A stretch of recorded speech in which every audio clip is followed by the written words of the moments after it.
Welcome everybody. We're going to start out with prayer, and Alika Holt will be leading us in prayer. Well, I certainly want to thank the candidates for taking the opportunity out of their lives to have the opportunity to serve us. But let's pray together over this meeting and for our Commonwealth and our district here. Lord, I thank you today for this wonderful opportunity for us to gather together as citizens of this Commonwealth. I just thank you for the freedoms and liberties that we have here, mostly through you. I just pray, God, that you would, as individuals, convict us of our sins, Lord, and lead us by your Spirit to a place of repentance. I pray tonight for clarity and wisdom that would be given to these candidates to be able to articulate the things that's on their hearts, and that we as citizens could discern with integrity and discernment, Lord, those that stand for righteousness. I just pray, God, that we would have on our hearts that a nation that forgets God and will be turned into hell, and righteousness exalts a nation. And so,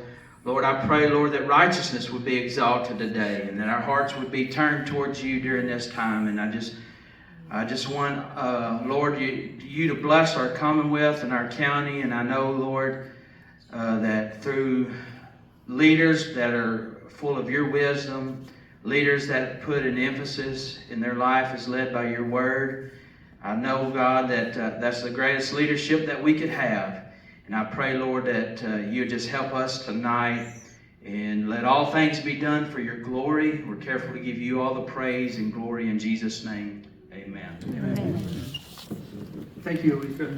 If you guys want to remain standing for the pledge, it's here. Chris. I pledge allegiance to the flag of the United States of America and to the republic for which it stands, one nation, under God, indivisible, with liberty and justice for all. We're going to have Esther McCune sing the Star Spangled Banner.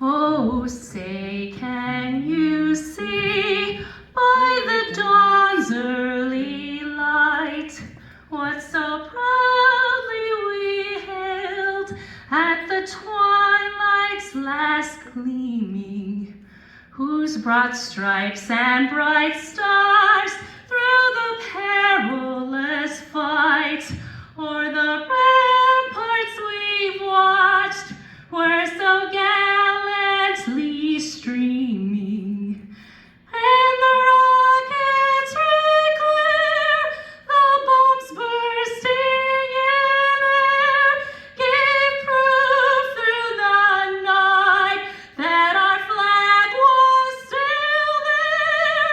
Oh, say does that star-spangled banner yet wave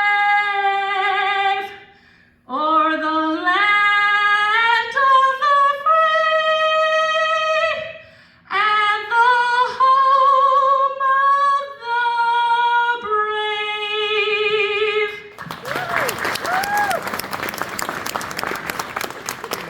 Great job. Thank you, Esther. I'm just going to go over the rules real quick, then we'll have the coin toss. The rules are the candidates will get a 3-minute opening. We have a timekeeper. Paul Sorrell has generously agreed to be our timekeeper.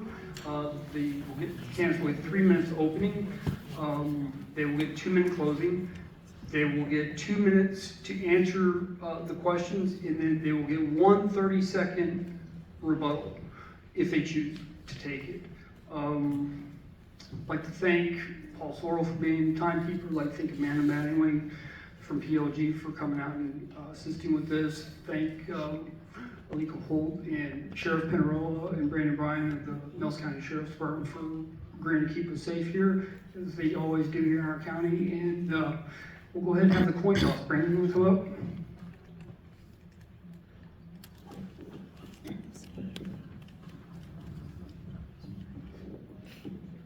Brandon's got a sheriff's office.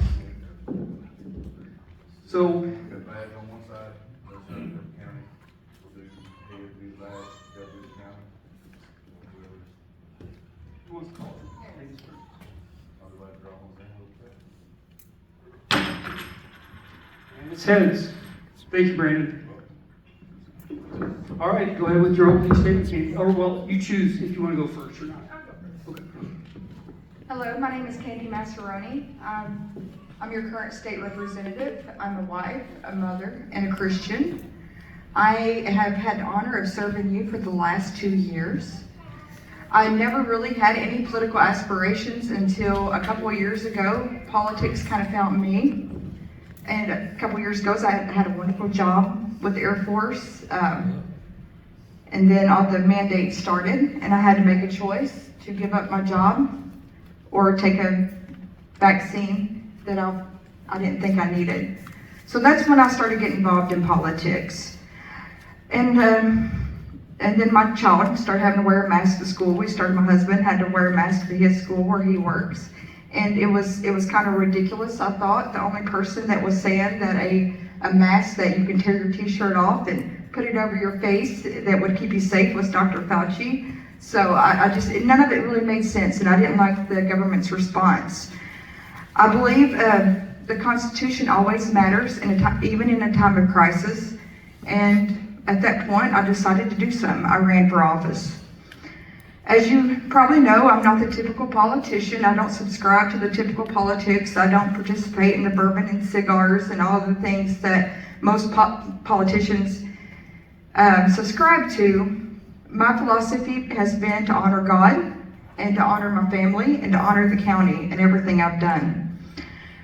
Once I got elected, I started noticing I was receiving a lot of PAC checks from special interest groups in the mail. And it was interesting as an eye-opener, so I sent all those checks back because I don't work for a special interest. I work for you. So a lot of people will say that I went to Frankfurt, I made a lot of enemies. Well, that may be true, but it's the enemies in the special interest group. And that started when I started leading the fight against House Bill 5, the bourbon barrel tax. Myself and many of the county officials, I don't see a lot of them here, and other counties fought against that bourbon barrel tax. But honestly, the Kentucky Chamber and the bourbon industry, which is too powerful.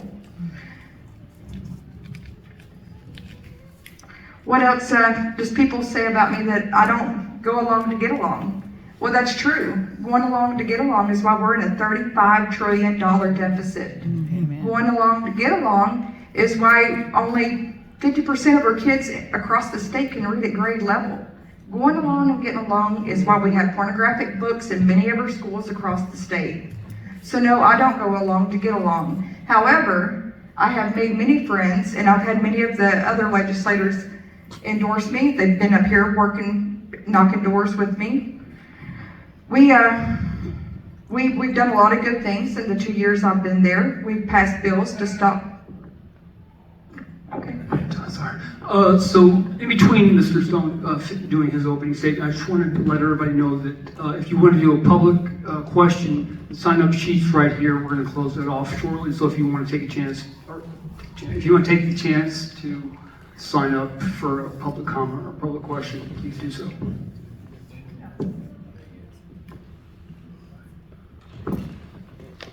Well, hello everyone, my name is Andy Stone. And for those of you that do not know me, you can go to my website, andystone.org. It's got a lot of good videos that we've done concerning issues in this campaign. I'd like to thank Don and Thomas Nelson for putting this on. Appreciate the opportunity. Thanks for Candy for being here as well. My lovely wife Terry is here with me. We've been this coming 39 years this July, so thanks. I see my son there as well, and family and friends, thanks for being here. Remember, we're not experts at debates, okay? So, and we also got to remember that we're all Republicans in this room, and that's very important for us. My story really starts back down on the farm. I was born and raised here. That's why I'm so passionate about this county. My parents were Depression-era folks, and they taught us some very hard rules and ethics, and specifically being very frugal with money. My early years, I went through all the education here in Nelson County. I graduated from Nelson County, had great teachers, went on to the University of Kentucky, got a bachelor's degree in business, Air Force ROTC, got a pilot slot, went to pilot training for the United States Air Force, and I was very fortunate to get to fly the F-15 Eagle for over 3 years, and I was a T-38 trainer instructor as well after that. After those 8 years, we decided to come back to Nelson County to raise our family. I got a job with American Airlines. I've been there 32 and a half years. I'm a 737 captain, and I'm going to retire and be out of aviation after 41 years this summer. We started a business in '99, Keystone Summit, so we have some business experience over 23 years. We had some good times with that, but unfortunately, streaming and COVID came together, and that was the end of that. And of course, I've been on the Bardstown Independent School District for over 12 years with a lot of experience. Tonight, we're going to have the opportunity for the public to understand the differences between Candy and myself, and why I think we need new leadership to lead our District 50 in the future. As many people have said, Ms. Massaroni is a very hard worker, and she's a nice lady, and she's a Christian woman, but that doesn't make her an effective legislator. And I hope to prove that to you tonight. Thank you. Thank you, Andy. I'm going to go ahead and grab these and give one to everybody else that wants to find out.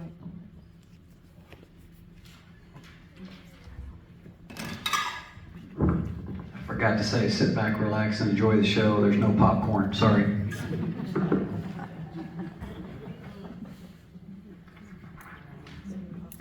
Definitely need it.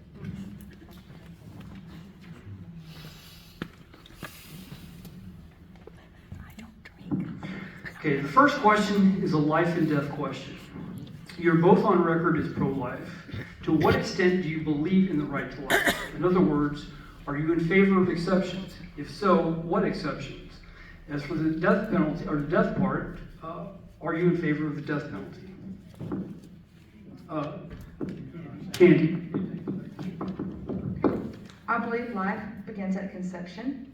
I don't believe in exemptions right now, and I believe the current law we have, if a mother's life is in danger, she can have the procedure of that in hospital.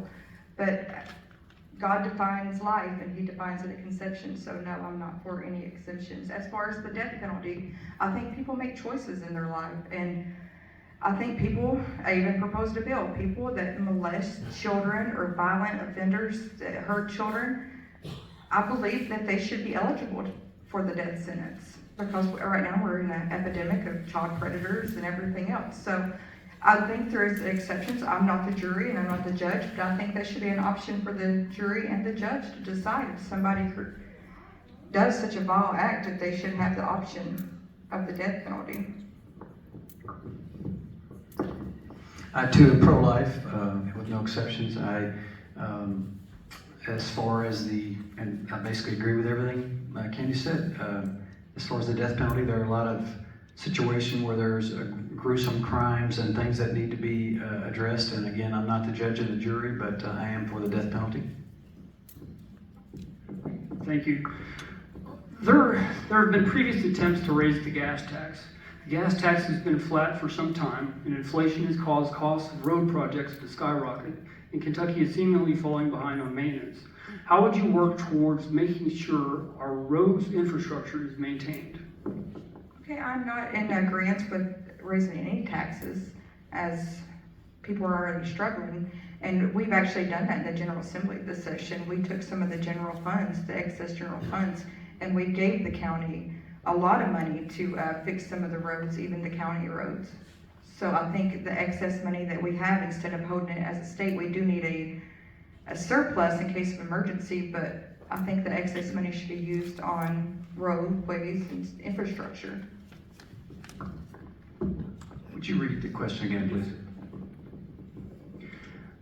There have been previous attempts to raise the gas tax. The gas tax has been flat for some time, and inflation has caused costs of road projects to skyrocket, and Kentucky is seemingly falling behind on maintenance. How would you work towards making sure our road infrastructure is maintained? Well, as everyone knows, we're trying to move toward a zero income tax in the state of Kentucky. I'm told by Senator Hagan that is going to be difficult once we get down to the 2% thereabout range, because things that folks don't want to be taxed, like their pharmacy stuff and all that stuff is going to be taxed at some point, because they're going to have to move, to get it all the way to zero, you're going to have to, basically anything that's consumed will have to be taxed, and that will be gasoline as well. I'm not sure, we could probably do some studies based on the surrounding states as far as what their levels of gas tax are and where they are with their road departments in terms of, I know another thing Mr. Higgins said at another previous situation is that we are way, way, way behind on paving our back roads and so on and so forth.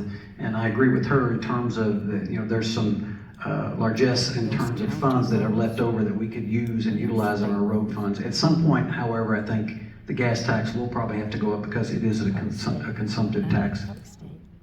Thank you. Since Joe Biden has been taken office, we have had what some are calling an invasion on our southern border, with fentanyl and other illicit drugs pouring in, as well as large number of Chinese nationals and other illegal immigrants.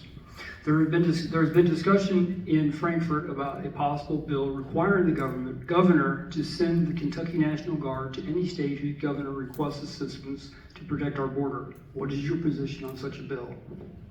I actually voted yes on a resolution to have the governor address the issue on the border about the fentanyl and stuff coming into Kentucky. I've also fought a bill, it's called to defend a guard. It's to keep our National Guard troops here at home and here in the states where they belong and not go to foreign wars that's not declared by the Constitution. So I think we should definitely support the border, but the only concerns I really have is giving another governor the authority over men and women in Kentucky. But I definitely, if it's going to prevent fentanyl and other things, I think we could work something out, but just not give total control to another governor of another state. I'm for sending our troops down there to defend the border. I think that would be more of that would come under the jurisdiction of a federal situation, and they would not be governed by the state of Texas for that matter, if it came down to that. But of course, I don't want to send them. You're talking about sending the troops to foreign battles or whatever. This is basically right along our border. So yeah, I am for that. Does that answer the question? Is that what you're asking me? Yeah. So right now, if people send in the states that send in their troops to Texas, they're falling under the Texas governor because the Biden administration has refused. So the states are actually paying for those to be deployed, not the federal government. So. Yeah, I understand that, but I'm saying that if the federal government took jurisdiction over they would supersede the Texas authority there, so they would take over the authority of those troops. Thank you. A very important question is the Second Amendment right to bear arms. So-called red flag laws have been bounced around in Frankfurt. Most conservative Republicans in Kentucky feel red flag laws infringe on their Second Amendment rights. To what extent do you feel the language in the U.S. Constitution stating the right to bear arms shall not be infringed should be applied? And would you oppose red flag laws? I think the Constitution is clear that we have a right to bear arms. I have supported legislation to get rid of gun-free zones. I've sponsored it or co-sponsored it and voted for it. So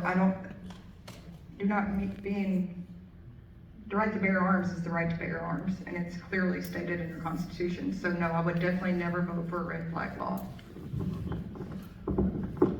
Well, we once again are in agreement. I'm pro Second Amendment. I'm definitely against red flag laws, and that pretty much says it all.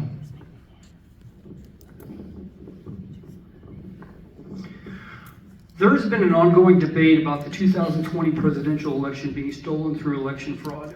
Do you feel it was a legitimate election, and what would you do at the state level to ensure election integrity? I don't think Joe Biden got as many votes as they say he has, so no, I think there is some questions in our election.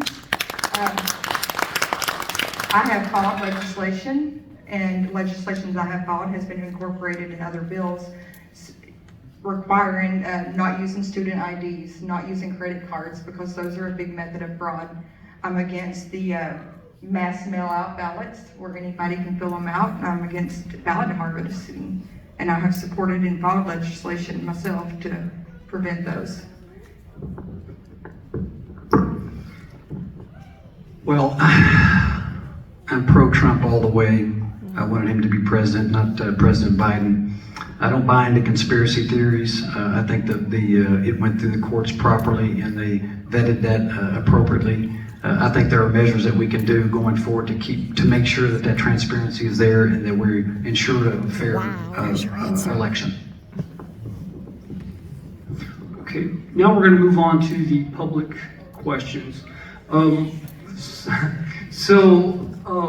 The ground rules are, the question has to be directed, or can't be directed to just one candidate. The same question has to go, it has to be one question directed at both candidates. So in other words, you can't single out, like, say, Andy, what's your position? It has to go, the question has to be stated to go to both. We're going to start out with Mackenzie Downs.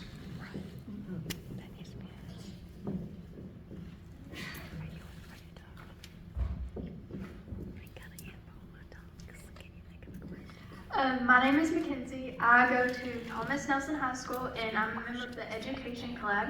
And my question for you is, what are your thoughts about House Bill 2 and the constitutional amendment for allocating funding for private schools? Thank you, Mackenzie. I am in favor of House Bill 2. I voted on it on the floor and I will be voting yes on the ballot in November. I think parents have a right to have a say-so in what goes on in their education. If public schools if a school is not providing the adequate education for a child, that child only has one chance to learn how to read and write. So I think the parents should absolutely be in control of their children's education. As you know, I'm on the school board for Bardstown, so this is a public versus private education question, really. I will vote yes for referendum 2. I think, and when the money, what will happen after that happens and it does become a law, they will enact what they call enabling legislation the following year.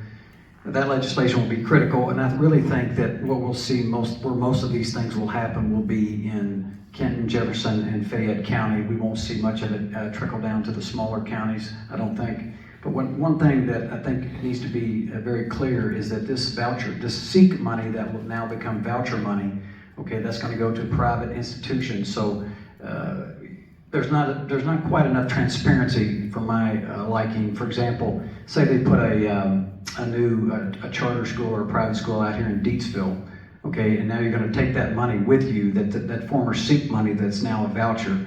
Okay, you're going to take that and that's going to be your child's education money. But oh wait, it's a private institution and they're in it to make a buck, okay? These places that are going to open, they are businesses that are looking for a bottom line. So they're, one of the things I say about public education, we have a very large basket of people that we take care of, special needs, kids with gap scores, things like that. And these schools will not generally seek out those folks. They're going to try to take the cream of the crop. And so that is very, very critical thing to think about with private and charter schools.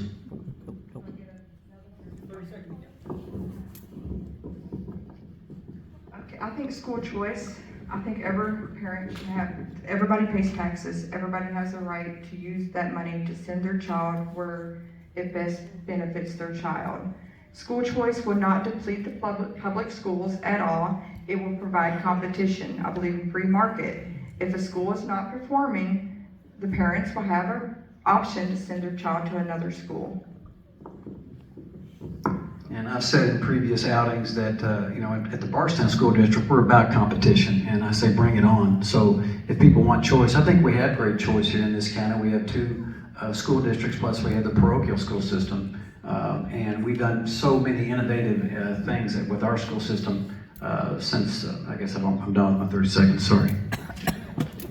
Thank you, Mackenzie. Thank you, Mackenzie, for that. Good to see young people involved in politics. I hear you. Next one is Haley Braun. Haley Braun. Actually, y'all have 15 after I raise my hand, 15 seconds. We can't hear him.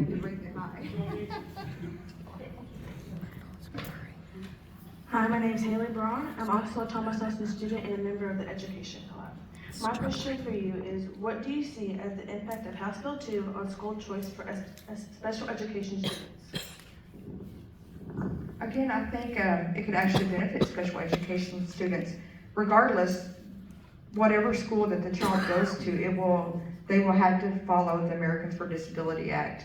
If you look at Florida, they actually have grants for children with special needs, and they are doing fabulous. The kids are scoring at the top of the charts, and they're providing excellent service for children with disability.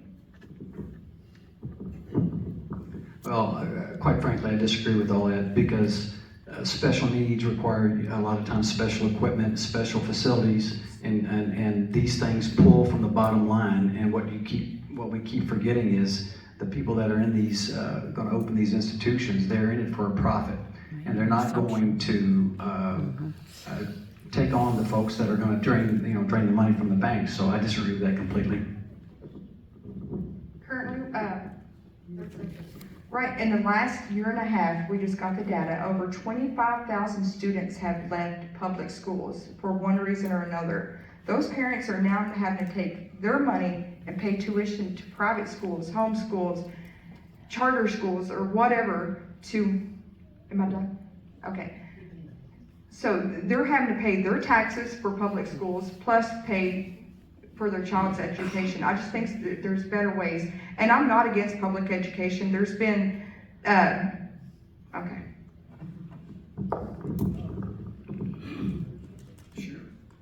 Well, actually, she is against public education because she says it needs to be gutted. And somebody said, well, she took that out of context. I said, well, ladies and gentlemen, I grew up on a farm and we had to, slaughter our own hogs. And I know what gutted means in my context, and it means there's nothing left. So that's my 30 seconds.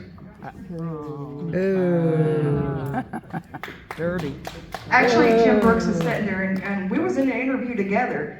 Jim Brooks said he asked the question, if public education could be gutted by school choice. And I said, if a school is failing, it should be gutted. Absolutely. If a child cannot read or write, that school is failing that child. Yeah. I never said. I would love to send you the video because you said you watched it, but there's absolutely either you're lying or you're It's a good thing I don't have 30 seconds.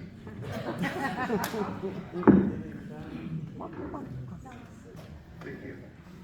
My name is Jim Whitehead, and I'd like to thank both of you for doing this because I know this is a real service to our community, so I just want to thank you for doing this. Just one quick question. Have either of your campaigns received any PAC money outside of Nelson County? And if the answer is yes, could you elaborate? Thank you. I do not take PAC money. Woo! Yeah. Woo! As of yet, I have not received it, but I have gotten an endorsement for the Kentucky Chamber of Commerce, and I'm expecting an endorsement for the Kentucky Realtors. I do expect to get that PAC money. As far as, so was that the question? I forgot already. Well, just basically a listing of whoever you would have. Those two are the only ones. Expect to get it from. Yeah, and while I'm on that subject, there was some money that was sent to an organization in Louisville that I've gone over and over on the internet as far as what that's all about. It was unsolicited on our behalf, but essentially the organization was for basically not so much for me as they were against Candy. So you got to remember, folks, it's First Amendment out there. They can be for or against anybody they want to be. You don't have to take it. If the Jefferson County Teachers Union, the most liberal organization in Kentucky, is against me, I take that as the greatest endorsement I could ever have.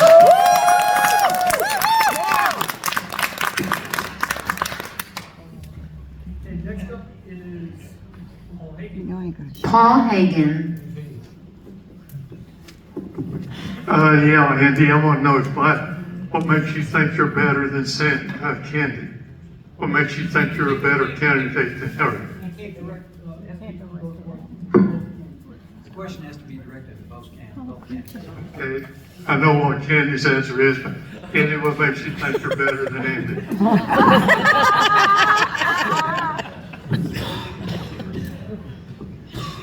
I think an effective legislator, we'll hear a lot that I didn't pass a lot of legislation or this or that, and it's not true. I've actually worked and got a lot of my amendments added to other people's legislation because the establishment didn't exactly want me to be successful, and some of the establishment locally did not want me to be successful.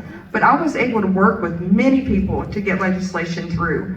I think what a legislator is not about passing legislation. It's to prevent tyranny on you guys. It's to prevent overreach from the state and federal government. So my job is to uphold the Constitution, Christian values, which is the main thing for me, and to prevent the overreach of the government, which is more evident every day. Well, I do disagree with you on that, Kendi. Basically, you're sent to represent the county, HD 50 at Frankfurt, and you've been a poor voice, a poor advocate for our county in a lot of ways. I think I've worn a lot of hats, had a lot of leadership situations in my life. I think, I'm born and raised here. I'm passionate about this county, and I love all the communities that are in it. I believe I'll be able to address and be for a broader constituency. I think you have a very narrow constituency. And yes, I will give access and meetings to PACs and lobbyists and industry that want to bring business and money into our county. So that's the difference between us. So every bill I have filed this year has been a constituent bill. I have filed a bill to eliminate or reduce the property taxes for seniors. I have filed bills to get your houses cleaned up for the bourbon mold that's on your houses. Every bill I have filed has been for the constituents, not one lobbyist bill. I don't represent the lobbyists. I'm happy to work with organizations to bring them into Nelson County, but you people come first. That's right. Yeah, that's right. Yeah. As I understand it, your record on the Capitol Hill there is that you do not take meetings with anybody other than the local people of Nelson County. You don't take meetings with businesses that want to come into Nelson County, any kind of industry or any kind of lobbyist, which I think makes you a poor politician. I don't take meetings with the Kentucky Chamber because the Kentucky Chamber is the one that pushed the bourbon barrel tax through.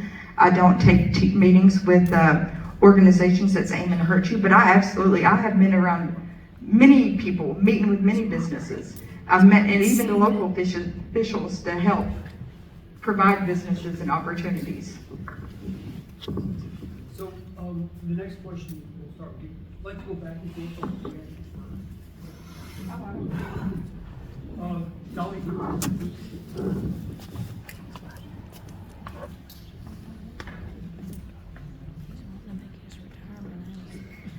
Do you stand for and would you co-sponsor a bill protecting our children in schools from sexual materials? I couldn't hardly hear her, but would you say it again, please? Do you stand for and would you co-sponsor bills protecting our children in schools from sexual material? When you say sexual material, is that pornographic material? Books. Yes. There are current. And if you want adults gyrating their hips in dance form in front of our children.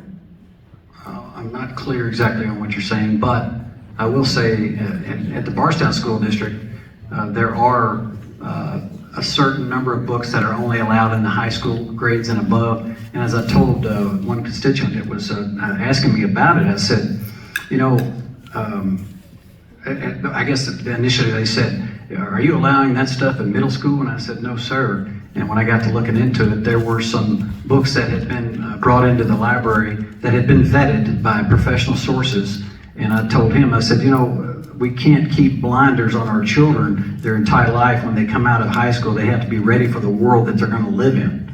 So that was my approach to it. And so I would, that question that you're asking is a little loaded. I'd have to know more fine details about what exactly your definitions of are for a sexual book, I guess is what I'm getting at. I have co-sponsored legislation to get the pornographic materials out of school. I don't think a school is an environment for that such an items. If a parent wants their child to read that book, they can purchase it or go to the library and get it. But why are we introducing children?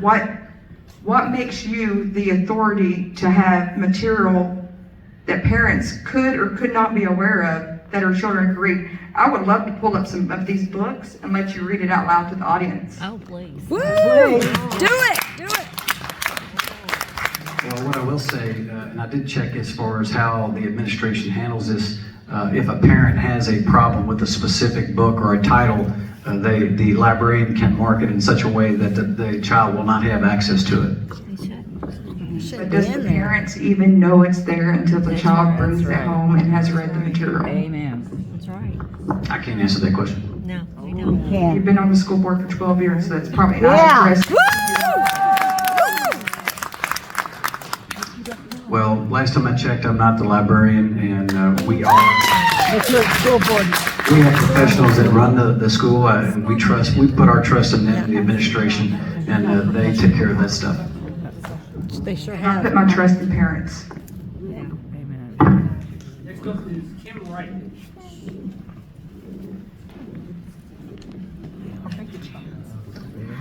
I actually have the script from the video that was discussed earlier. Bradford and Brooks on May 13th, 2022 is the video we're talking about.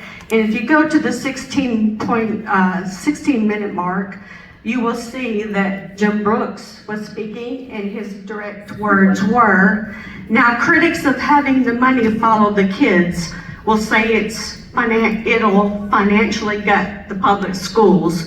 What are your thoughts on that concern?" And Candy's response, word for word, "Well, if the public schools are failing, maybe they need to be gutted." So honestly, we have amazing teachers. We do. We have absolutely amazing teachers, but they're being stifled by school administrators and KEA. So if the schools need to be gutted, so be it. I mean, what's the best for our children? What's best for our future? So that's what I think, and I will fight for that, and that's at the 16.52-minute mark. That's exactly what was said.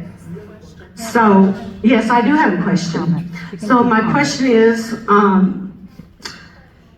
do you still feel this way, Ms. Candy? Because this was your opinion before. They can both answer. This was your opinion before you were elected, because this was May of 2022. You were not elected. So what is your opinion about the failing schools? And what should be done? My opinion hasn't changed. You know, they're trying to paint me as an anti-school, I hate public schools. Some of the legislation I thought was to give teachers an extra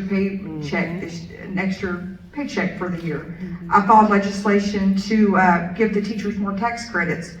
We do have amazing teachers, and we should allow them to teach. We shouldn't put all this extra stuff on them.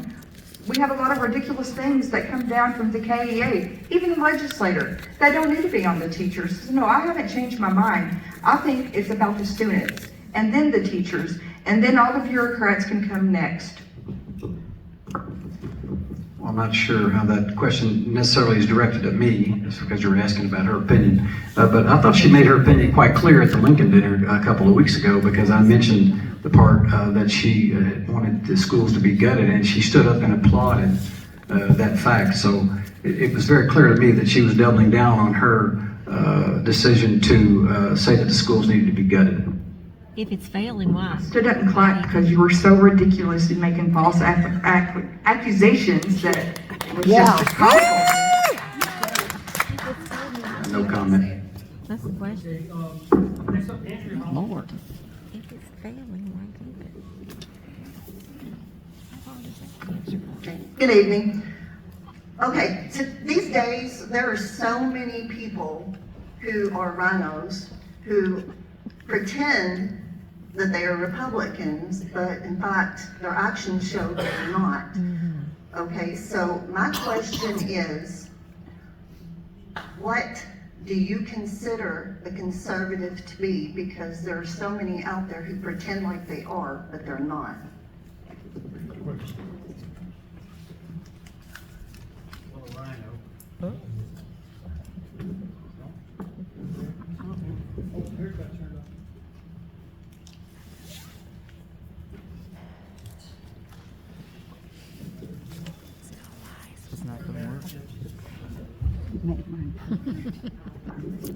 Hello?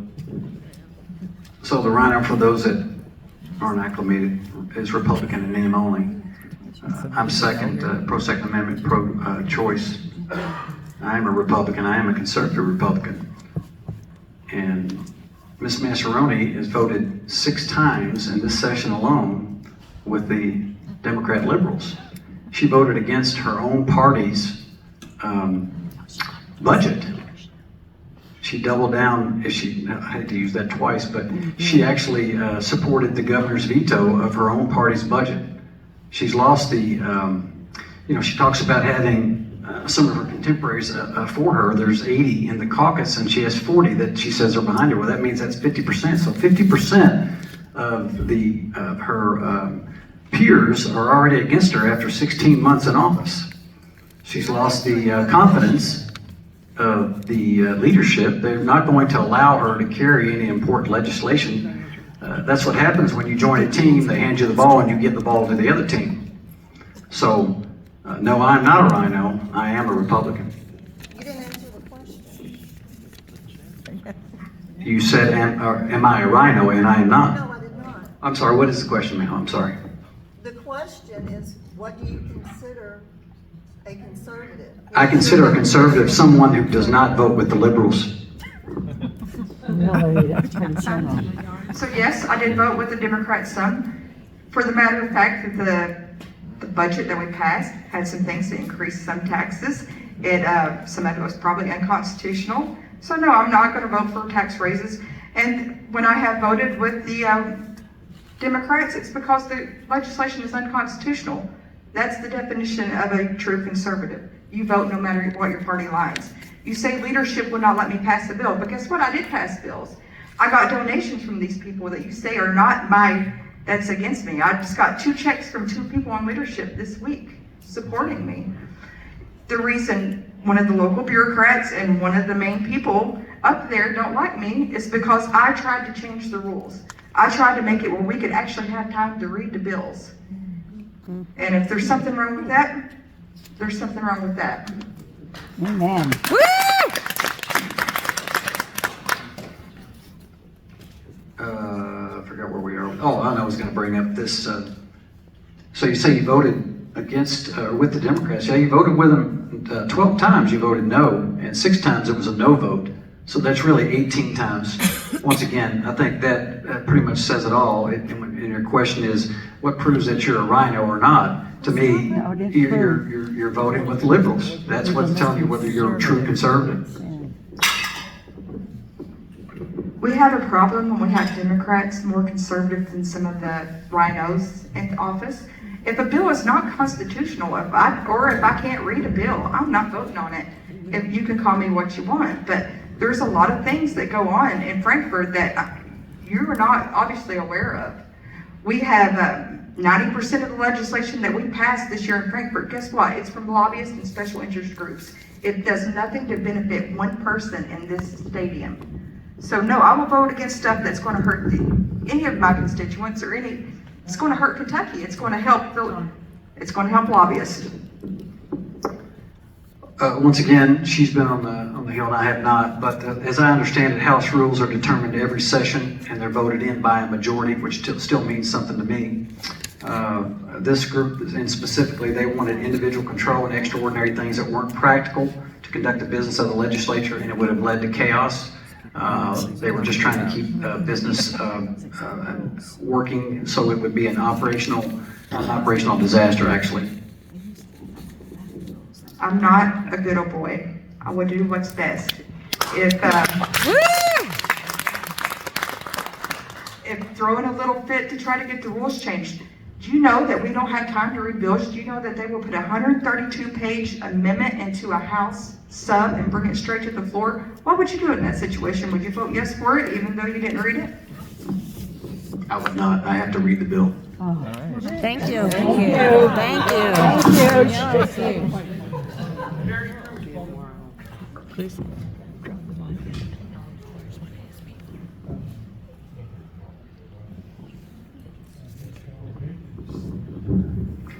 Hello, my name is Barry Crum Spalding. And most of what I have decided, or what I wanted to ask you all about, had to deal with the proposed constitutional amendment number 2 that's coming up in the fall, formerly House Bill 2. And both of you have said you will, in fact, vote for that constitutional amendment. And the young ladies in the Education Collab covered some of the things I wanted to cover. So I guess I'm going to fall back on this question. Since if that is passed, it would allow the use of public funds to be spent on private, including religious schools, through the use of vouchers. Does this violate the Establishment Clause of the First Amendment of our federal Constitution? Why or why not? Yes, are you familiar with that, or do you need? Okay. No, it will not, but it will take a constitutional amendment to allow public funds to go to private schools. We send public funds to private organizations every day. Welfare, KIA, there's tons of public money that goes to private organizations. My concern is over what is best for the children. And if a religious school is best for the child, I think they should have that option. Ms. Bonnie, are you talking specifically about the separation of church and state? I'm talking specifically about the separation of church and state. Yes, sir. It may, and that may be something that might be struck in the Supreme Court. I'm not sure if what progress or what will happen after that referendum is passed. So there might be lawsuits against it, I'm sure. I'm not sure. But another thing that you said there, Pike, something else I wanted to say about, you know, when the voucher goes through and they're talking about giving the money to follow the child to the new school, they had not included in their calculations the people that are already in private schools, the parochial schools and so on and so forth. And that's another $200 to $300 million that we're gonna have to come up with. And guess what? That's gonna come out of your pocket, and your pocket, and your pocket.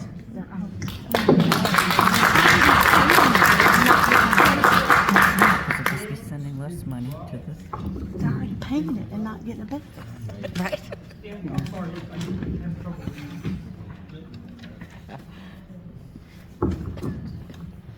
Hello. My question's about the Jefferson County Teachers Association. They've got the Better Schools of Kentucky. They gave $300,000. I like what you said about we're all Republicans, but are we? Because they put up $300,000 to go against setting Republicans. And I was just wondering if any of you all has benefited from that money. I absolutely have not benefited, and actually it's more than that now. And I was checking out KREF, the Kentucky Chamber. I love the local chamber, but the Kentucky Chamber just donated $200,000 to it as well. And I'm proud you got endorsed by it, because I don't want their endorsement either. There was another, Churchill Downs is another one that just put $200,000 into that organization. So when you start seeing mailers about how horrible we are from the conservative coalition, that's the pact that they made, just remember, the Kentucky Chamber's president's brother, Jake Cox, is getting $10,000 a month to consult on that. So there's a lot of dark money going in that organization against Republicans like myself and other conservatives across the state. Well, I'm here to tell you that I'm a proud member of, I've always been a proud member of the local Chamber of Commerce, and I'm also proud that the Kentucky Chamber of Commerce has chosen me because I am pro-business all the way. Thank you very much. As far as this money, I'm going to talk about it, I'm going to say it one more time. This money, a friend of mine called me early one morning a couple weeks ago, says, do you know anything about the such and such coalition giving money to I think it's betterschools.org. I said, nope, I never heard of either one of them. Where's this all coming from? Well, someone sent me a piece of paper that said they put $25,000 in your account. And I said, well, that's funny. I'd like to get on the treasurer about that. He said, who's the treasurer? I said, me. I said, I don't know anything about that money. But seriously, we did not receive one dime in our campaign chest from any other organization like that. Now, as I said before, it's their First Amendment right to be for, and if you look at the box that's on that official document for the KREF, it says in there specifically, they don't care whether you like them, you don't like them, who you're for or who you're against. They can spend their money any way they want to for the First Amendment. And in this case, they're not so much for me as they are against Candy Massaroni. Wow. It's funny, on that sheet of paper, it don't say against Candy Massaroni, it says for Andy Stone. Oh. Tomato, tomato, if they're supporting me, that means they're against you. No, not necessarily. I owe Matthew Cooper to apologize, skipped over his name, I'm sorry, Matthew. Can't hear him. Matthew Cooper, he apologizes, he skipped over the name. I'll retract my question, it's already been answered. I apologize. We can hear you. Okay, next is Janelle Carter. Janelle Carver. Hello, I just wanted to say I had 3 questions and they were answered. I want to thank both of you for your military service to our great country. Hold on just 1 second. We want to be able to get the recorders, what you said. Hold on just 1 second. Can you repeat that? Sure. My 3 questions have been answered, and I want to thank you too for your military service to our great country.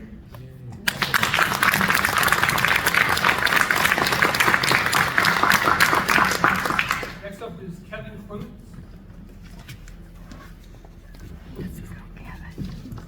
My question is, what's your take on what social emotional learning is, and what's your take on what it is, and what's your stance on it?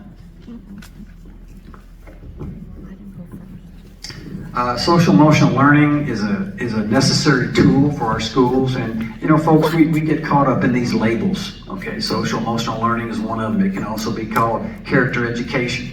Essentially, and it's funny, I had somebody on the internet say, you know, back in '57 when I went to school, they taught reading, writing, and arithmetic. And I thought to myself, you know, I wish we could all go back to Mayberry, but we can't. All right, and seriously, the kids today, they can't get to the reading, writing, and arithmetic unless they had this social emotional learning.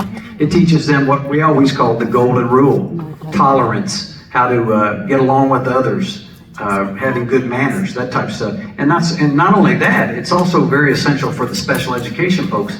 Just for an example, the autistic folks, they have a lot of barriers that they have to get past, and social emotional learning is an incredible tool. It also enables us to help them in their mental health. There are markers that people that are trained with social emotional learning that are aware and looking for, and they can see childhood trauma, which is a key term used in mental health and generational childhood trauma and trying to prevent that. So I'm for it 100%. It has to be in our schools. You can label it anything that you would like.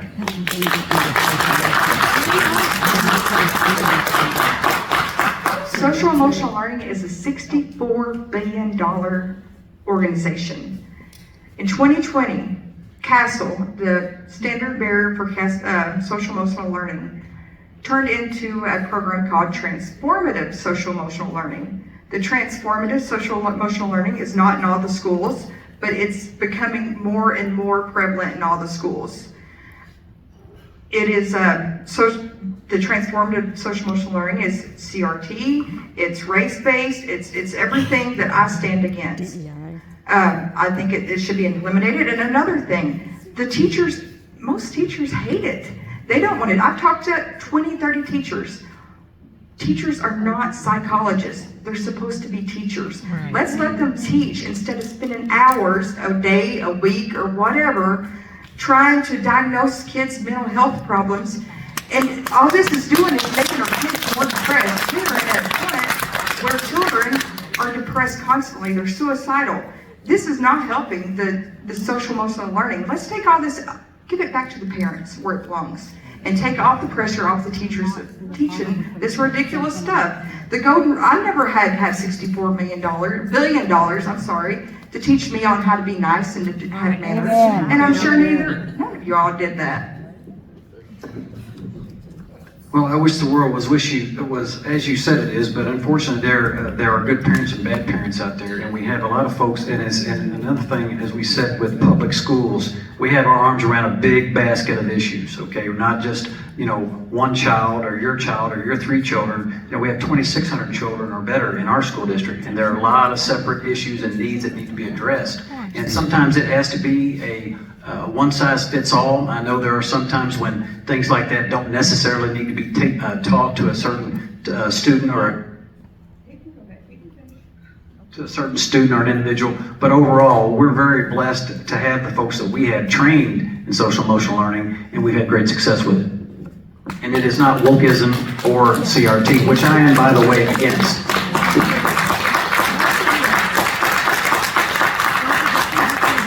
Our schools are not for social experiments, social institutions. I know your campaign manager is over at the SEL program at Bardstown, and I'm sure he's fed you a lot of stuff. But again, I addressed this over a year ago, and I sent it to all the board members, and the superintendent, he got back with me. He let me go through the curriculum. I told the principal what I didn't like in the curriculum.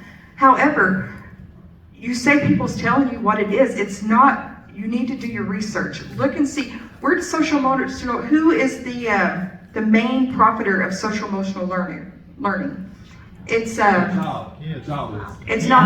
It's Mr. Barlow's son-in-law, who is the main guy that sends out the curriculum. Yep. You're grouping SEL with the program, and that is not it. Hey,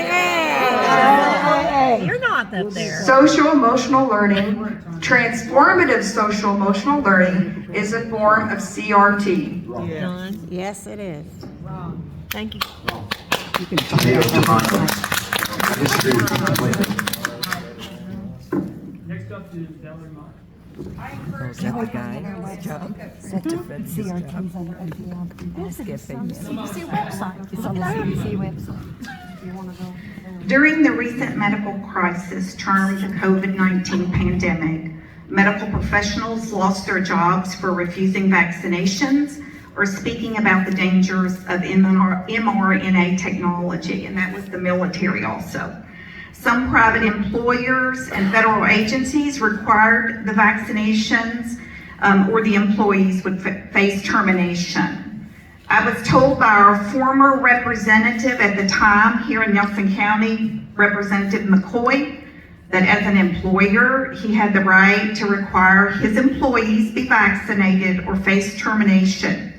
In a conversation with Representative Jason Nemes at the Capitol, the same sentiment was echoed. Do either of you agree that an employer, whether private or government, has the right to demand medical vaccinations or any other medical procedure of an employee, or the said employee be terminated for refusal? Government, I'm a good soldier. If my superior says take it, I'm going to take it, because that's how discipline is maintained, and that's how we roll in the military. That's my opinion. Civilian, it depends. It depends on what part of society you're talking about. Are you talking about hospitals, type personnel, school personnel? It would really depend on the specific situation. There are some that I think, yes, very much so, you'd have to take the vaccination, because first of all, you're setting an example, so on and so forth. There are certain situations that maybe you don't have to do that I don't think it would be required by the employer. Your constitutional rights should not be infringed. You should never have to take a vaccine that you don't want. I'm speaking as a military member who was vaccine injured from the anthrax. I got medically retired because of anthrax vaccine. If I had the choice to do that again, absolutely not. I'm speaking as somebody that lost my job because I refused to the government to make me do another vaccine. So no, I don't think anybody has the right to force vaccinations on anyone, especially your children. And I know there was a lot of talk on different vaccines, but I think if a parent don't want to get a child or anybody vaccinated, they shouldn't have to be vaccinated. Well, once again, I disagree. There are always exceptions to that. But I know from myself, they made us take the flu vaccine every year when I was in the military, and I hated it because I got sick every time. But like I said, I'm a good soldier, and I did what I was told. And I was a fabulous soldier too, but unfortunately I spent 3 months in a hospital in Germany because of a vaccine. That's what you do. This goes good.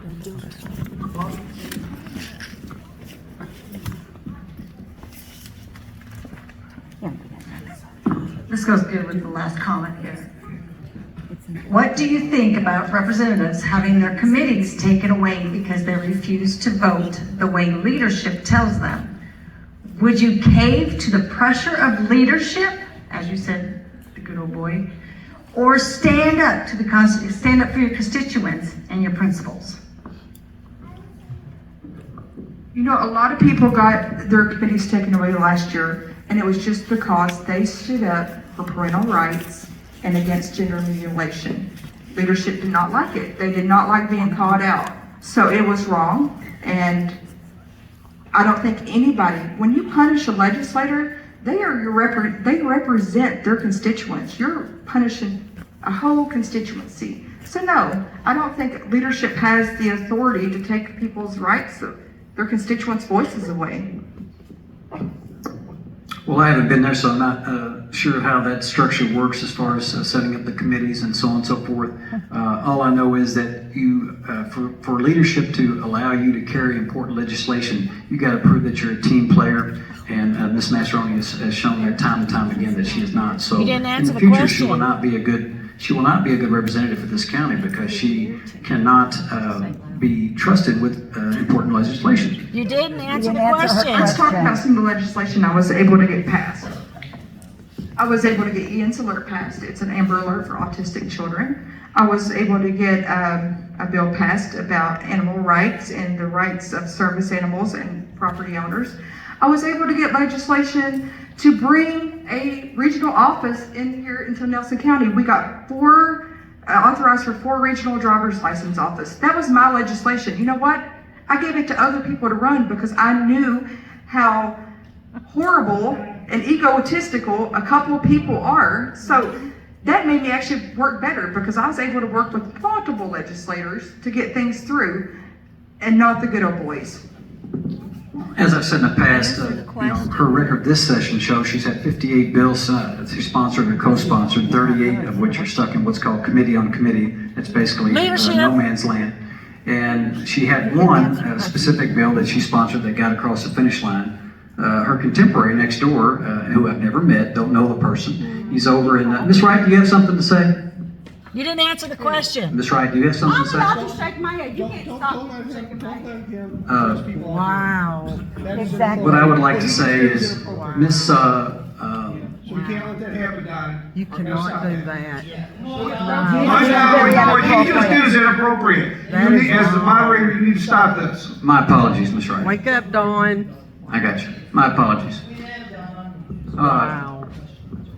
Basically, where I was going with that is Mr. Pollack next door, he had 17 out of 27. He had a 63% percentage rate of effectivity, okay?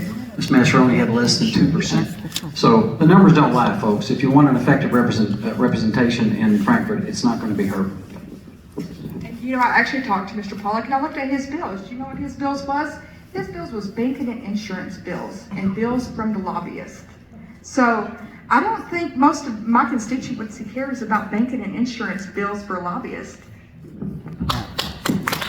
Banking and insurance may not be important to you personally, but they're important to industry that comes into our county. So that's pretty short-sighted in my opinion.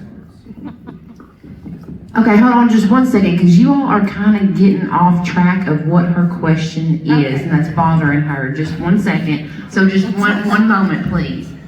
Okay, so you never said, would you cave to the pressure of leadership or stand up for the constituents and your principles? I would never cave on my principles. You know, going into this job, politics is about choosing your battles, okay? There are some battles that you're probably not going to win, but maybe you don't win those because you're saving up for the battles that you really do want to win, but you never compromise your principles.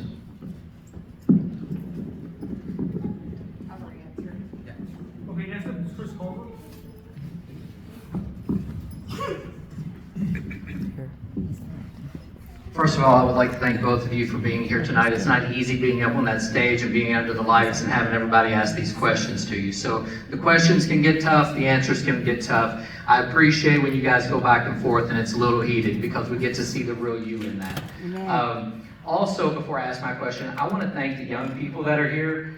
Fantastic, you guys being here. I love to see you guys learning this stuff and getting involved. So thank you guys for doing this. Love to see more of that in the future. So parents, if you can get your kids to get involved in these types of things at school, it's fantastic. Because these kind of things really matter, not just to to people in Frankfurt, people in Washington, D.C. It matters to every single family in our communities. So that being said, one thing that frustrates me personally is that I actually have developed friendships with several legislators in our state. And I talk to them on a very regular basis, sometimes weekly, sometimes even more often than that. And through that, I've learned more and more about the corruption that happens in Frankfurt every day. Every single day, not just when it's in session, but throughout the year, this corruption is happening. So I know firsthand from these people that are experiencing it, some people that go along with it, some people that don't, and to what degree they do that, but I know where it comes from. So as conservatives, I think the vast majority of us want to run corruption completely out of Frankfurt. My question to both candidates, do you believe that lobbyists and super PACs are the sneaky route to that corruption, or are you just blind to that? Thank you. Absolutely. We've actually filed legislation to prevent taxpayer-funded lobbyists because, unbeknownst to many of you, you're paying for these lobbyists to influence legislation. So I think lobbyists, there should be a limit on lobbyists. There are good lobbyists that do good things. They're far and few between. But lobbyists and special interests are the majority of corruption, I think, in the state and federal government. I agree with you on that. You can't put an umbrella and say all lobbyists and all super PACs are bad. I'm sure some are and some are not. So, and I'm not familiar with it enough to speak to it. But yeah, we need to run corruption out of Frankfurt, and I'd be for that 100%. And it's really important to know, if you want to stand up to this corruption, that's when you start getting labels like you don't go along or get along, or you this or that, you're not productive. Because you know what? The corruption fights back and the corrupt people fight back. I agree with that 100%. Next up is Steve Parker. My question's been answered. Thank you. Emmett Wood. Emmett Wood. Yes, sir. I'm also retired Air Force, so I thank both of you guys for your jobs in the Air Force. I can usually speak pretty loud. I didn't get on the camera. Who is that guy? Again, I'm retired Air Force, Lieutenant Colonel, comm officer, so I thank both of you for your Air Force service. My biggest concern is most people will never meet you, never know you personally. You'll see positions change. We see that all the time. People change their positions on stuff. And I'm trying to figure out how do you get more like educational, biographical information out there? Because I know I've looked at, especially statewide, voting on people from wherever that I don't know, and I've got to vote, like for the treasurer of Kentucky, and the only thing I see is their education background and their job background, and they're going to base their vote purely on that. And I've looked at across the state at both of you. I've looked at the Legislative Research Commission stuff, and some of you have, or one of you has a lot of data out there, and the other one doesn't. So how would both of you address getting more information out there? Well, myself, I do a community connect almost every month. I've been in every district in Nelson County at least twice. We probably do need to do a better job of getting it out. The paper publishes it for us. We put it on social media. So I try to stay connected with my constituents. My personal cell phone number is published in everything I do. It's on Facebook. So everybody's welcome to call. I try to get it back to everyone as soon as possible. So I think I'm pretty available. As for the statewide candidates, it probably is harder because they cover a whole state, but I think transparency is important, and I have been nothing but transparent through my time in the legislature. Of course, none of mine would be listed on the government site. Of course, we have a Facebook page or andystone.org. My full resume and basically everything that I've done is available for that. I did notice on multiple times doing research on the Kentucky LRC. You can go in there. It's actually a very good site. You can pick each candidate or each person that's already a representative and look at their bio. I did notice that for some reason Ms. Massaroni's bio there's nothing there. Probably just an oversight, but that is the best. I think that's maybe what you're looking for, is finding out more about where they, how they started, where they're from, what schools they went to, etc. He spent so much time. Wow. Diane Starr? Diane.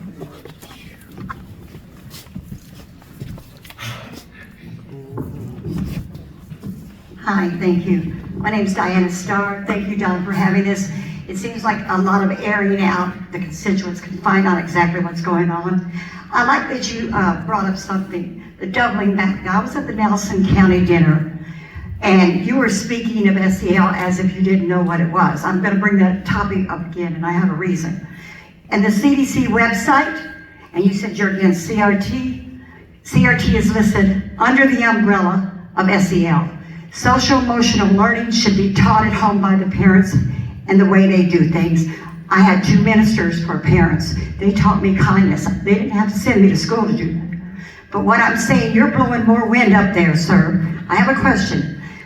Talking about what she does wrong and why she's doing it wrong, then tell us what you're going to do good. So my question, once again, is to clarify, what do you think SEL is? Because it's not what you're saying. And it also, you keep mentioning the word tolerant, and that gives me bad vibes about, are you for LGBTQ, transgender? So my question is do you think a man is a man, a woman is a woman? Are you for LGBTQ, blah, blah, blah? And are you for transgender? And that's my question. I think in schools, there should be it should be about education. It should be no agendas pushed or anything else. When you're an adult, you can do what you want to. However, I actually had a bill that I gave another legislator to file, the definition of a woman. Just because we were having problems across the state in jails, having males going into women's prisons, which you can imagine that causes a lot of problems. So I'm a woman, I can define what a woman is, and I actually had another representative file legislation on what a woman is. For me, transgender is very, very simple. It's the genetics, XXXY. What that is what you are. And I'm not a biologist or a scientist or a doctor.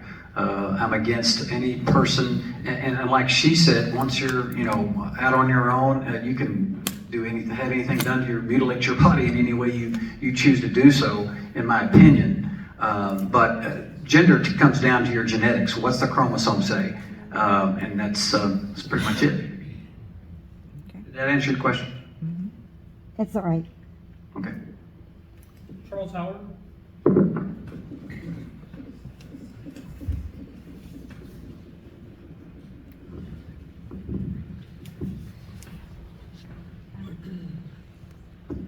Thank you, Mayor. Mr. Stone, you visited my house the other day, and I appreciate that. I appreciate both of you all being up here. And while you and I were having a conversation there on the front porch, I mentioned that one of the kids that's in my class at church was out of school that day that they were protesting something, and that the kid couldn't even tell what he was protesting. And you said that if that teacher had been under your administration, he'd be out of there. Well, I kind of doubt that because of, and another thing kind of stuck with me, it's kind of kept me up at night about the conversation, was you did not know who the union was that represented the teachers at Marshtown City School, but whoever it was, they didn't do much. And I told you that, in my opinion, unions, Karl Marx says what they are. They're the schoolhouse for socialism. And that I totally agree. And I do not think that you could fire that teacher, because Marshtown City Schools are KEA. That's who they are. And in fact, they have KEA Day at Marshtown City Schools, so that means 12 times in your 12-year tenure, they've closed the schools and had KEA Day. And I would say about the rhino thing, and that's a big deal for us as very conservative people, it can be determined by who gives you money. And so I'm concerned about that, because I'm concerned about why any school district in Jefferson County would like to support you unless they think they're going to get something in return. That's the only reason that they would support you. So my question to both of you all is, in my view, I see the downfall of the public education system in Kentucky in the lap of 166 years of KEA. And I would like for you all to respond to that together, please. Well, there's a lot of different parts of that question. I'll start by unions. You know, unions originated early on for safety, and then they've evolved over time. Unions have their pluses and minuses. I've been a union member myself for 32 and a half years with the Pilots Association in aviation. I apologize for not knowing the alphabet as far as what the designator was, KDA. And actually, I had a conversation with the superintendent after that, and I said, you know, we've never had any situations or issues with our local teachers union, and so out of sight, out of mind. So I can't say that I've ever had an issue with our local teachers union because I have not. The other thing that you said that was bothering you is what I said about the teacher and the picketing or whatever, and that's just me, probably just my military background. Honestly, I was very aggravated to know that students were leaving class during classroom periods to go down and picket. And to me, that's the teacher's responsibility to keep them in the classroom, keep their heads in the books and doing the curriculum. So yes, I was definitely against that. Did I answer all your questions, sir? Actually, the question is, my opinion is that KEA is the fly in the ointment with the public education system. Nothing's gonna happen positively because KEA, it says so on their website, is concerned about the teachers. Nothing in the contract specifies any type of testing of the teachers or making sure that they're apt to teach in the hours that they're in class. You're gonna be sponsored by Jefferson. You're gonna, it sounds to me like I'm not sponsored. I can't. You will receive sponsorship from Jefferson County Teachers That's Association incorrect. in some manner. That's incorrect. They're simply, again, they see Ms. Massaroni as a pro-referendum person, a pro-choice, pro-charter, and obviously they're for public schools, so they are against her. They're not for me per se. It might say support, but at the end of the day, they're against Ms. Massaroni, so I'm not receiving any of that money. Send it back. Send it back. There's no sending it back. I never got it. I can't tell them what to do. I mean, can I make this any more clear? It's First Amendment. They can do what they want with their money. All you have What to is do your is look. opinion of the role that KET plays in the teaching or not teaching of children in the Kentucky education system today? I don't know how to answer that question honestly because I don't deal. You understand what the rules or the roles of a superintendent are. They're essentially there to hire or fire a superintendent and oversee the school the school taxes and operations, so to speak. The actual day-to-day connectivity, I guess you'd say, to the teachers organizations, that's all done through the administration. So I really don't have a good answer for you. I can look into it and get back to you. Is an honest answer. I think over the last 100 years, we've got boggled down where teachers has got more stuff put on them by, again, bureaucrats at the KDA. I don't think Kentucky would be bad off if they reduced or even eliminated them. Honestly, I think local control is the best. I think it should be up to the superintendents, the board members, and the teachers to do what's best for the students. I don't think we need 600-700 bureaucrats trying to make those decisions for local governments.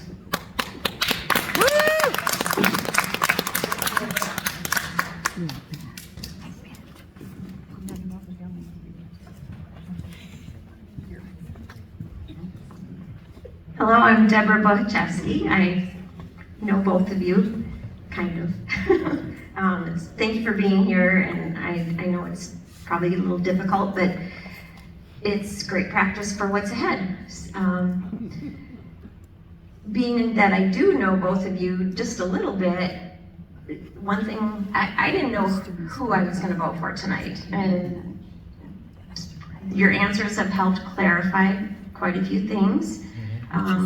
One suggestion I would make is keep the snarkiness out of it. It's not going to win you any votes. That said, interesting that Mr. Howard had a question about education because that is my question as well. On April 5th, the Nelson County Board of Education received a heavy blow when the Commissioner of Education overturned their 4-1 vote to dismiss the local superintendent. Yep. Do you believe the Commissioner of Education should have the sole power to override the school board's decision to terminate a superintendent? If not, would you sponsor a bill so that the sole power would be in the hands of more than just one person? I'm never in favor of one person having control over anything, whether that be the governor, the president, Anthony Fauci, whoever. I'm not in favor of anybody having control. One person having control of everything. I think I kind of followed the case. I didn't get involved because it wasn't my jurisdiction to get involved in what was going on locally.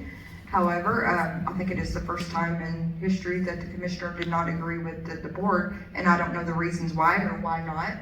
I think some of the things that we could have, I mean, there could be, if it's an issue or continues to be an issue, I think we could, I'm not big on developing boards, but we could have the court system solve it. We could make some kind of board to, with more than one person, look into situations if it's an ongoing situation, so. I am in favor in this case. I've never had a job or a position in my life that did not have oversight. Every person should have oversight, and that's natural. As a matter of fact, I don't have the acronym in front of me, but for many years there was like a subcommittee or something inside the Kentucky Department of Education that was specifically their job. And through 4 or 5, maybe even 8 years ago, I think there was a law that was enacted that somehow stripped them of that responsibility. I believe there was a motion or an attempt to put that back into a law this past session, and I'm not sure. Pardon me. That's it, yes ma'am, the OEA, thank you for that.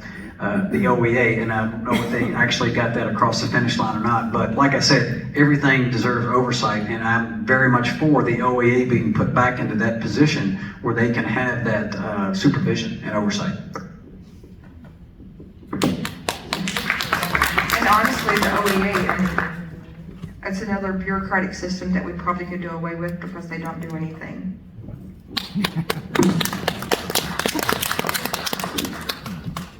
But you just said you think everything needs to have oversight, and that is their function, so.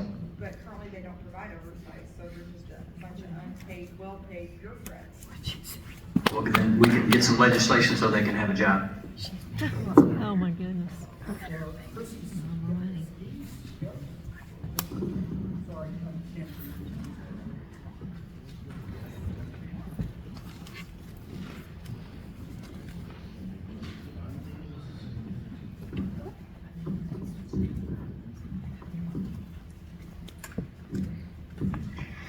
Hi, I'm Chrissy Skis, and I'm a licensed clinical social worker, and I serve Nelson County.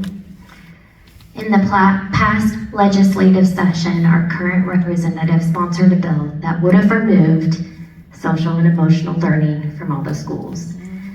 As a licensed mental health provider that works with families and children in Nelson County, I see the mental health challenges our children face. I've worked with the school systems to offer the best support for the children I treat. Thankfully, this proposal didn't pass, but the fact that it was even proposed is very concerning because this program hasn't even been in place long enough to research the benefits yet. When the research shows it's helping our children, do you believe social emotional learning should be removed from our schools? I did sponsor legislation to remove social emotional learning. I do think social emotional learning, teaching manners and all that is great, but when it becomes a $64 billion industry and the intentions are not as clear, and there's organizations, conservative organizations across the country trying to eliminate this social emotional learning. This isn't just a Candy Massaroni decide to take manners and politeness away from children. This is a national movement with national organizations that's done studies, that's researched this and determined that it's harming our children, and our teachers are not psychologists.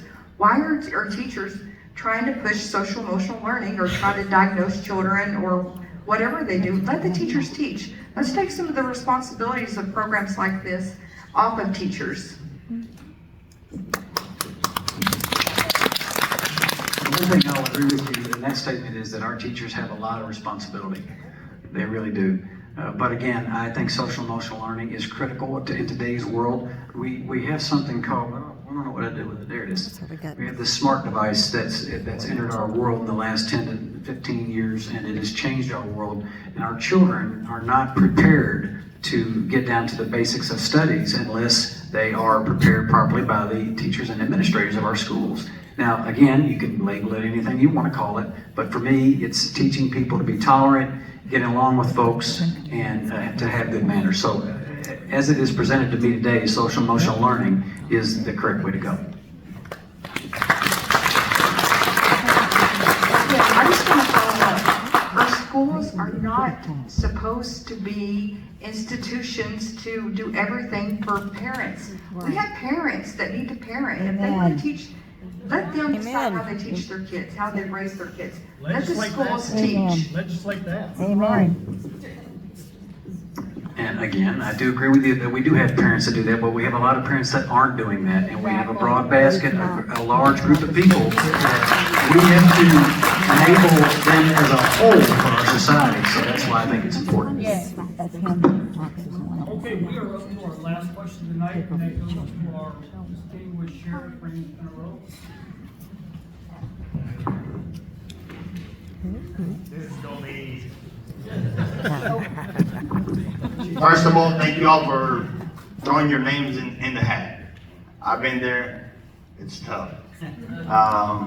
My question is the pension. And I will only talk as the sheriff, okay? As a leader for the sheriff's office, retaining individuals to stay and work for us becomes a burden. What can you guys do in Frankfurt to bring the pension back? The 401k is not cutting it, and I'm having a young man who grew up in law enforcement, okay? And he's leaving to go do something else. And I called it for 4 years. I battled fiscal court for pay raise. Judge gave us a $2 pay raise on January when he took office. That is not enough. What can you guys do in Frankfurt to make that change? Thank you. For right now, our pension system's definitely broken. We've had people with the county TRS that hasn't had a cost of living increase since 2012. This last session, we put, I think, over $312 million into the teachers' retirement plan just to get them at 50%. So all of the pension systems is broken. So I think we need to keep paying into to get it fully funded, the pension systems, for everyone. If there's a surplus, the money's there. Absolutely, and we put a lot of money into different systems, different funds this year for the. Sorry, Andy, sorry.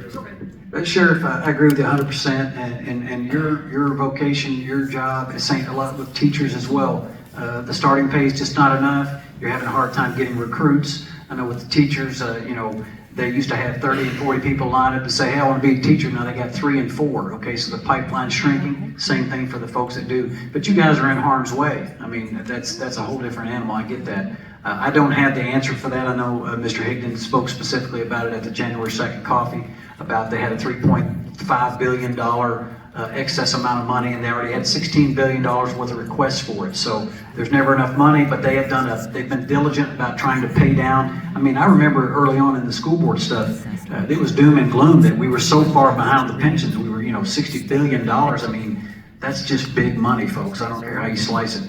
They've done a good job with the economy being strong in the last 10 years, paying that down. But even Senator Higdon has said, by the time it gets to 2032 or 34, it's going to be untenable. I think the pension is going to be somewhere like $2 billion a year that they've got to pay into that. So we've got to come up with some better answers than that, and I don't have one for you. I'm sorry. I know that you can't do it alone because Frankfurt is a. Yes, sir.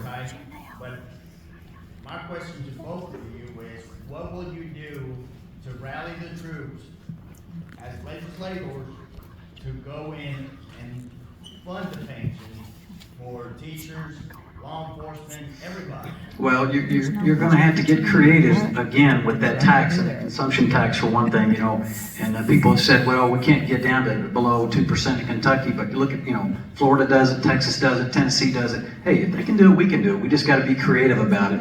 And those consumption taxes, we could also do some things that maybe those funds specifically go directly toward law enforcement, EMS, dispatchers, things like that. And we need to do the same thing for teachers, folks, because the pipeline is shrinking and it's going to be critical. We're not in a bad spot here in our county, but you go to other places and they can't even get substitute teachers. All right, thanks for the question, sir. Stone signs that One of the things I talked to Senator Higdon about possibly doing, we passed all this legislation to enhance gambling over last session, which I didn't necessarily agree with. But I think some of those funds, instead of going into the pockets of Churchill Downs, who has a monopoly on gambling, should go to pay the pensions off. I discussed that. Churchill Downs really didn't like it, but I think that's one option that we have. That's why. He's getting his money for it. So, we're gonna have our 2-minute closing each. We'll start with Andy since Candy started the opening.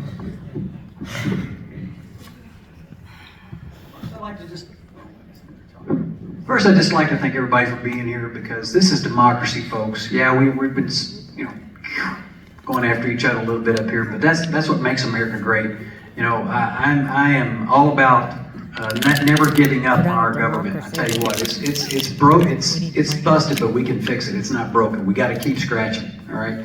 And thank you for being here. I love this country, of course. I love this county. I'm passionate about it. I'm passionate about the legacy and history of it. We've got to have someone in this seat that is going to represent all of Nelson County, and I believe I am the candidate. We talked about the Tale of Two Districts. I know she says the voting record doesn't matter, but it does matter. It does matter when it comes to Frankfort as far as getting things done in politics. We cannot, and the other thing is we really need to be careful about, you know, the last 25, 30 years, our county has gone through an incredible amount of growth. We've had a lot of progress, and we're going to lose that momentum. We've got folks around us that are, when we turn down projects or when legislation goes forward that looks punitive in some way to the industry, then the industry just says, hey, I'll go to Anderson County, I'll go to Bullitt County, etc. And we need those jobs. Those jobs help keep our tax base high, and they're very important to us. Folks, we have 33 days to the election, okay? 33 days to think about this before we go in there and pull that lever. I will be a better advocate, a better voice for this county. I want to thank you very much again for being in attendance. I humbly ask for your vote. God bless America.